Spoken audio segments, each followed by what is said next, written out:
What's up, YouTube? It's Meg, and we are back with another episode of How Do the Parents Feel, where I sit down and talk to the parents of my peers who are very successful and doing absolutely amazing things that I know their parents are proud of. Guess today's special guest?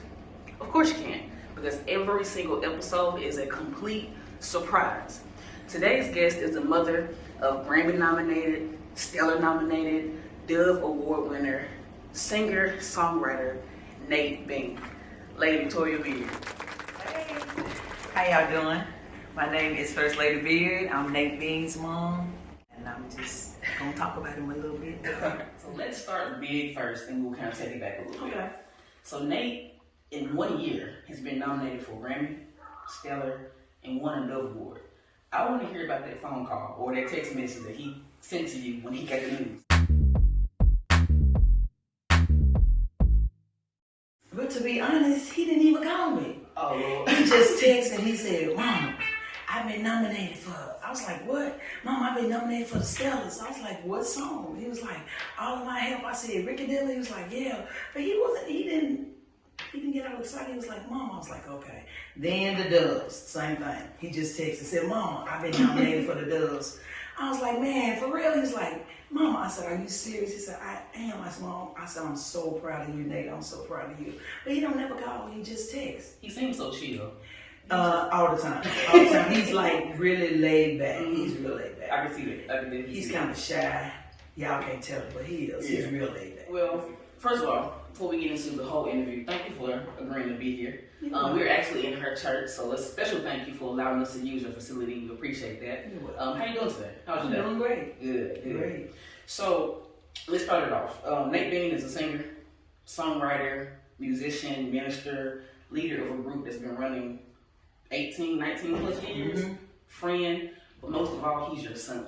I want to know, like, how was he growing up? Like, how was he as a kid around the house where you knew, like, he gonna have some talent?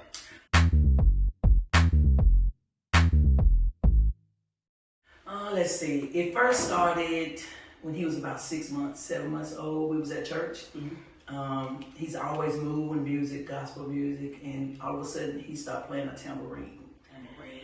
And I was like, "Boy," and he played it on beat, played it with everything. Everybody started looking at him, and I was like, "This boy, something gonna be good about this boy." Yeah. But then as time went on, when he turned 1, I was all excited, bought all these Christmas gifts. He didn't play with nothing. He pulled out all the pots, pans, and started beating on stuff. And I was like, okay, so he didn't want that. So anytime music, anything that was music, Right. he was into it. He beat. I was like, okay, so next year I bought him all musical stuff. He played the drums, he got on the keyboard, but he's never had any, Like lessons? no lessons. I never had to take him. So he got on the drums and he just started playing it. And he's just been ever since. It was music come on, but it was always been gospel. He listened to all of it, but it's always been gospel. Yeah. That's amazing. When you are naturally talented as a kid, you already know you got it. You don't need lessons to teach nothing. I want to jump ahead a little bit. He was about 16, 17 when he started Next Level, which is now Nate Bean Forgiven. I can only imagine what was going through your head when he said, "Mom, I want to start a group." I was like, "Yeah, right. I'm not gonna do that." He was like, "Yes, Mama, I am." But after his first song, though, he was 4, and he sung "Yes, There's Hope" by Mississippi Children's Choir. That was his first song at 4 church. years old. And when he sung his first song, I knew then that when he told about his group that he was gonna do good. 4 years old. He was 4. He I had got the the church. church. He had the church rocking. You have to listen to it. You be like, "What?" Yeah. Wow. Hitting every note there was. So let's talk about his involvement in church. It sounds like he started pretty early. Like, when did that start? As far as I feel like Nathan sang at everybody's church, Paul Barnum, Quiet Day. Like, when did that start? Him being heavily involved in church. It was probably after he left our home church. I think our home church, it was good, but it just wasn't what he wanted. He needed more. So pretty much I think it started more when he started going to Greater Grace. Greater Grace. And then after that, he just been going everywhere. Now, how old was he when he started Greater Grace? Let's see, Nate was probably, Cause he might have been about 17 or 18 because he left our home church when he was about 16. Okay. Yeah, Gotcha. he said he wanted to leave, and I said no. You can't leave until you get grown. And my husband's like, no, if he wants to go, let him go. So we let him go. And I've heard a lot of great things about Greater Grace. That's birth. They didn't birth some talented people for it. So I've been here for about 11 years, and I feel like Nate is that name that you hear. You think Nashville, you think church, music industry. I feel like he's that first name that you hear. Would you agree? I do. Would you agree that he's like a household name when it comes to the music industry? How do you think he feels about that?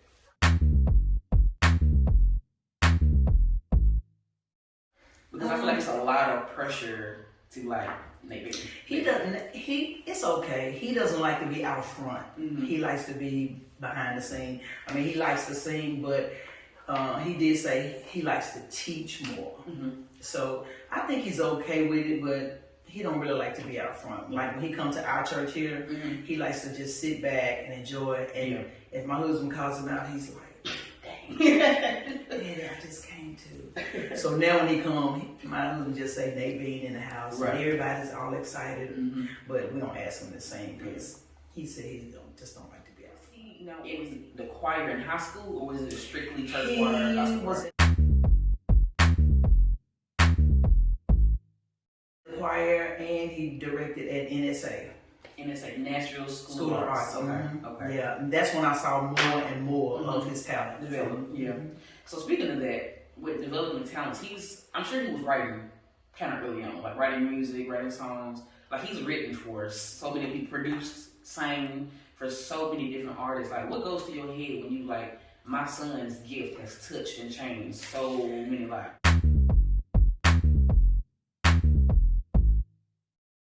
I'm really excited about it because one thing I like about everything that he's doing and has done is that he's so humble.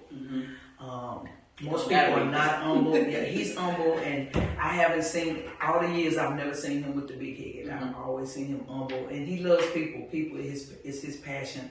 The music is his passion. So I get excited every time he sings somewhere. I don't get to go to all of his functions.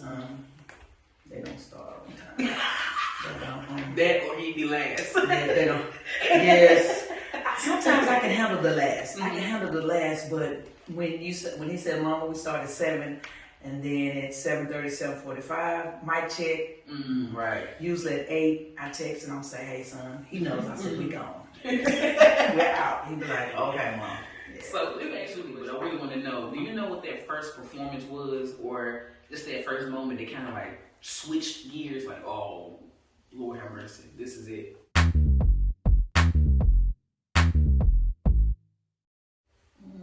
I'm pretty sure there's a lot. It is a lot. Or I would say the most memorable. I'm still gonna have to go back to when he was 4. Wow. I'm still gonna have to go back. That first. Well, actually, I did call today, and she's looking for his my husband's aunt. When they she was the video queen when they had DVDs and all that. So they videoed everything. Well, VCR. She has everything. So I called her today she's gonna look. I gave her the year, and she's gonna look to see if she still has it, because I do want to see it. Yeah. You have to see it. If you listen to the song, then you'll be like, yeah. Now, Nate has, if you don't have a favorite, or you have a favorite moment, do you have a favorite song of his? Because has 2 records. It's so many singles. I like all his songs, but I kind of like that song, the first CD that came out. It was maybe, no, the cover of the CD is blue. Yes, Made to Worship. The first CD came out. I like all of those songs. Yeah, I like all of those songs. But I like all the songs. That was my favorite. I think Have Faith, which is a newer song. I like that one. Yeah. His writing is impeccable. I don't know. Does he write like? Have you ever seen him write, or like listen to him like write music? No. This dude kind of like. But he does it all the time. But he stay in his room, so I don't go in there. But he stay in his room. He do it like right. So we're gonna kind of fast forward because we don't want to give y'all too much because we want y'all to go research for yourself. But this newest record is Holy Ghost. Again, he wrote the song "All of My Help" for Ricky Dillard. Now, did he tell you about that song before he submitted it?